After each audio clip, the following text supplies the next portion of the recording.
কি ব্যাপার? আমি তোমাকে এত সুন্দর করে বুঝায় বললাম যে প্রতিদিন একবার হলেও তুমি আমার সাথে দেখা করবা। তুমি আমার সাথে দেখা করতে এলে না কেন? তোমাকে আমার খুঁজে বের করতে হলো কেন বলো? বুঝছি তুমি এইভাবে বুঝবা না, তোমাকে ব্যবসায়ী উপায়ে বুঝাইতে হবে। শোনো, তুমি যদি আমাকে বিয়ে করো তোমার কিন্তু অনেক লাভ আছে, কোনো লস নেই।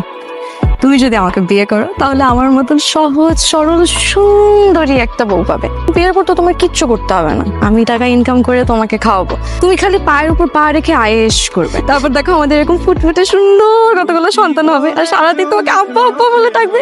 কি যে ভালো লাগবে, তোমার আর আমার মতন কিউট হবে বাচ্চাগুলো। দেখো ম্যানেজার চলে গেল কেন? ভালোবাসি তো, আই লাভ ইউ। খুশি ভরা চোখ নাচে মনের গহীন বনে, স্বপ্ন দেখাও বন্ধু তুমি দেখো আলিঙ্গনে। তোমার মায়া দিলাম সব হাত দিলাম, দিলাম আপনে। পাশে থাকবো থাকবো রে।